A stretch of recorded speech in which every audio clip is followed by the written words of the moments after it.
Oui, bon, on est un petit peu en retard parce qu'on a passé du temps sur le djihad, question particulièrement intéressante. Donc sur Field, vous voulez nous parler de la woke et de la cancel culture qui sont bien dans la stratégie de Netflix, hein. En fait, oui, effectivement, cette semaine, on revient sur un papier, c'est Lionel Lacour, qui est notre spécialiste du cinéma, qui revient sur une enquête sur les plateformes, effectivement, VOD.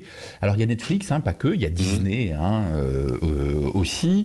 Effectivement, c'est ce qu'il raconte, en fait, c'est que ces plateformes, alors Netflix, Disney, Amazon, multiplient, en fait, évidemment, on le sait, les retraits d'œuvres de leur catalogue, les avertissements aux spectateurs, quand certaines d'elles sont jugées non conformes à leur morale, jugées racistes, vous vous souvenez des Aristochats ou d'autant n'emporte le vent.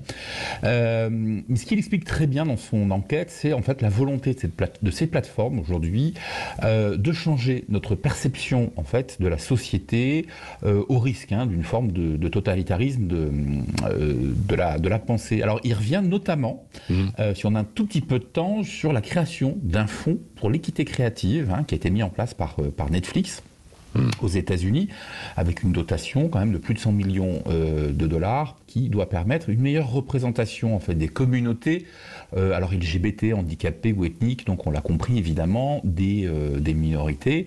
Alors sur le papier évidemment, c'est ce qu'il explique, c'est que l'idée est très louable. Bah oui. Sauf que le problème, c'est que cela devient un standard de pensée, de représentativité. En fait, si vous regardez Netflix avec attention, vous vous rendrez compte qu'il n'y a presque plus aucune série pour les jeunes, pour les ados, sans qu'il y ait par exemple de couples lesbiens. Donc justement, ce qui tend à laisser penser en fait que de plus en plus, ces plateformes comme Netflix veulent imposer en fait des standards systématiques qui dépassent la simple représentativité en fait des minorités.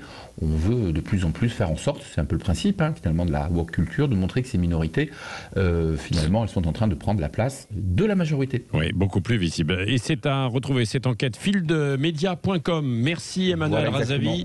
Dans un instant, merci. Dans un instant, c'est Valérie Expert, André Berkoff évidemment sur le pont.